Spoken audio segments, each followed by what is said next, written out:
If you were going to play a Star Wars game every day, would it be something like this? Or more like this? So why do I keep finding myself playing this every day?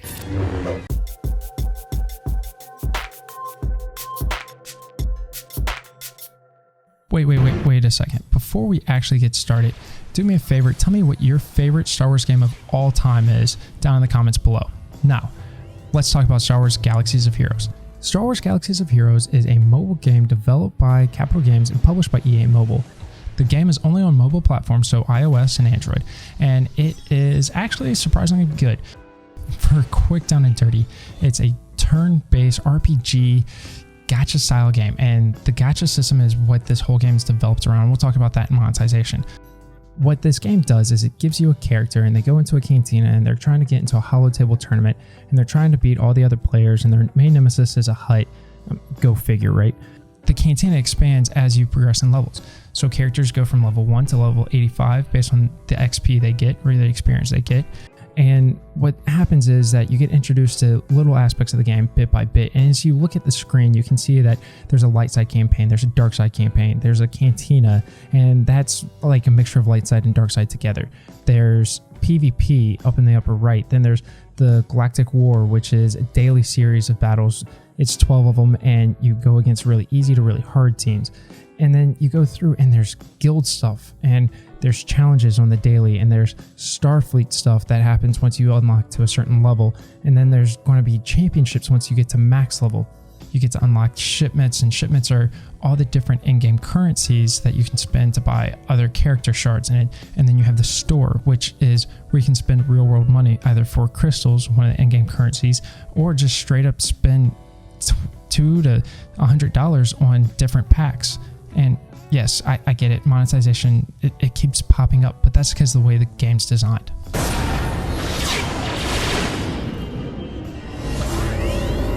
The game is designed to continue to provide challenges even as you play it for a year or more than a year. There's always something a little bit tougher, so the depth is really nice. You have these campaigns which can take several months to complete, and then you have raids, and the raids have different levels of difficulty.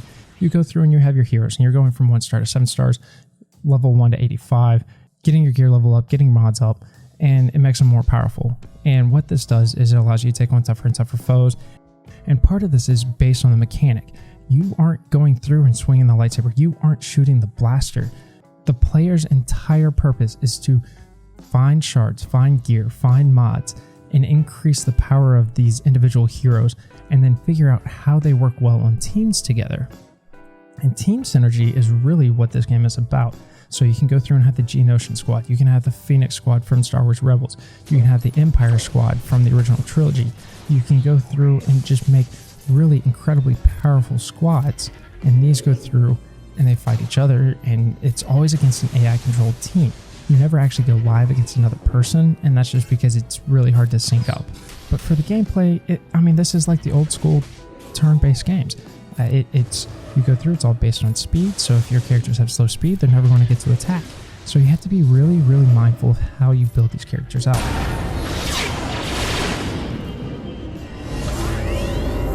And each player goes through all these different events on the daily to try and get more items to power up and level up and get more gear for their heroes. And there's a ton of heroes, and there's even more that are going to be released. this game came out in 2015, and there's still monthly updates, and there's a lot of time into each hero. It takes maybe a month and a half for most heroes to get 330 shards.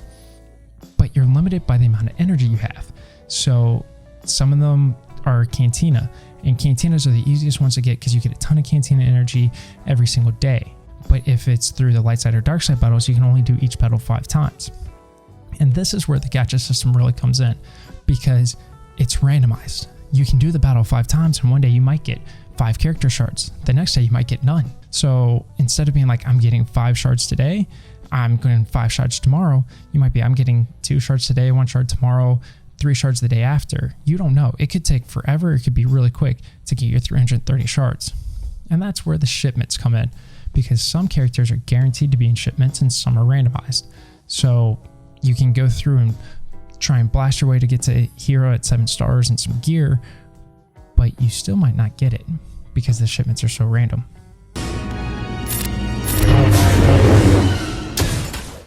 The guilds do multiple things for you. One, that allows you to have teamwork to kind of play through, and people that have been in the game longer can tell you how to do more things within it. And there's starter guilds and there's advanced guilds. But guilds also have 3 raids, and it's everything from the Pit to Darth Tyra from Knights of the Old Republic, and a tank takedown from the prequel trilogy.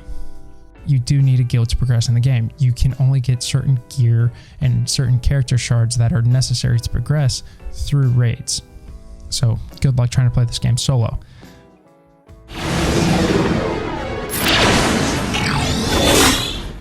You start seeing like, oh, I need to get more of this currency, so I need to get more of this energy. I need to get more crystals to do all this. So that's where it's like, oh, you need to buy crystals because you can only earn so many crystals a day. Yes, you can play this game as free to play, but it's not designed for that. It's designed to push you to spend money. The game really tries to get you to spend like 20 bucks at a time, if not 100 bucks at a time. Here, I'll do 20 bucks right now and show you just how far it gets you though. Here's 20 bucks worth of crystals, and we're going to buy one of the more expensive character packs. Now this guarantees 8 sets of shards, and it says anywhere from 10 to 330, and 330 would get me a complete character 7 stars. And I didn't even get close. Look at it. I mean, even getting multiples of the same character, I didn't get close to 330. None of my 2-star characters got up to 5 stars. My 6-star character did get the last 10 shards necessary to get up to 7 stars, but it just doesn't give you a lot. It doesn't give me anything. This is 20 bucks in a mobile game. I can get a full AAA game with a single player campaign for 60 bucks, but I'd have to buy $300 worth of packs to get a single set of heroes leveled up to where they can be in-game. And this is where I have a problem with the monetization model of this game. You have a ton of different heroes that you get all the way to 7 stars in max level, and then you have a ton of synergies within that. I myself started with Phoenix Squad from Star Wars Rebels, the TV show, and very powerful early game hero set. And they go through and they got me the Empire set. And then the Empire set's getting me all the Jedi. Well, that's cool, but like these are 3 different teams. I really want the clones, so I'm working on the clones next. But I'm still only at gear level 10 as an average. Well, this is taking a ton of time. And if I wanted to speed it up, it would take an absolute ton of money because we're talking about maybe 20 to 25 heroes. And there's hundreds of heroes in this game. So this game could potentially cost people thousands and thousands and thousands of dollars. And there's no parental controls within the game to lock down spending. So if you have parental control set up on iOS or parental control set up on your Android device, you can prevent kids from doing that. But this game is really easy to play. I've had my 3-year-old in my lap, and he figured out how to do the battles himself very easily.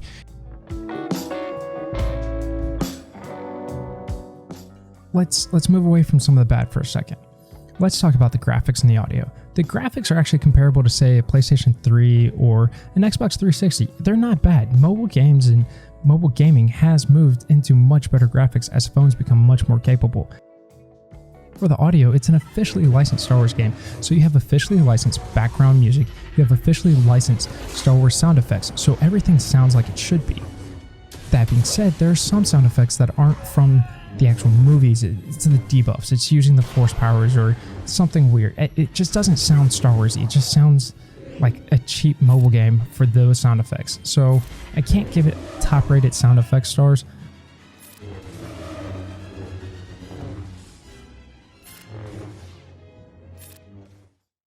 My recommendation for this game, if you're capable of being disciplined and spending money, then yeah, you can play this. If you have money to burn, yeah, you can play this. This game is designed to separate people from their money as quickly and easily as possible. And mind you, Apple and Android aren't going to stop this. They're taking a cut of every single microtransaction that's going on. Is it fun? Yes, I'm having fun with it. It is fun to tinker and build the teams, but I can't say that this is a game I want my kids to play. And my 3-year-old loves to sit in my lap and play this game. It is intuitive and easy for him to play this game. It's a green button. It's all the same stuff. And then you go through and it's really easy for him to buy something on my phone. Luckily, I have it locked where he can't do that. For me, I do find this game entertaining. I do find it fun to go through and do a little bit of the fun challenges and building a good team. I'm a tinkerer though. I like to tinker. I like to build things. This is something I go through and do briefly, maybe 10 or 15 minutes total in a day. But now it's getting to the point where it's taking a little bit longer because I'm trying to figure out how to build out the teams a little bit more robustly. I'm trying to figure out where I'm getting all of the gear mods from, and I'm trying to be as efficient as possible with getting these gear mods. So it's maybe 25 to 30 minutes a day, which is a lot more than I want to on a mobile game. Real quick summary at the end of this: graphics, really good for a mobile game. Audio's really good for a mobile game. A little detractor because they use sounds I just personally don't like. Personal interaction, you can't get away from it, but you can mute it for the guild. There's no parental controls within the game. That's a huge strike against it. And then monetization is honestly from the dark side. It is the biggest reason why I would not recommend this game, and mobile gaming in general, is because of the monetization model. The gameplay is actually pretty good and a ton of depth. I really enjoy how many different challenges there are. There's always something next. So if you have any questions or comments, or if you forgot to tell me what your favorite Star Wars game is, hit me up in the comments below. I'm also available on Twitter, Twitch, and Instagram, so go through, click those links, hit like. Anyway, this has been Wes from Ridir Gaming. I really appreciate you guys stopping by today. I'll have another video in a couple weeks, and grab those controllers, game on, and we'll see you next time.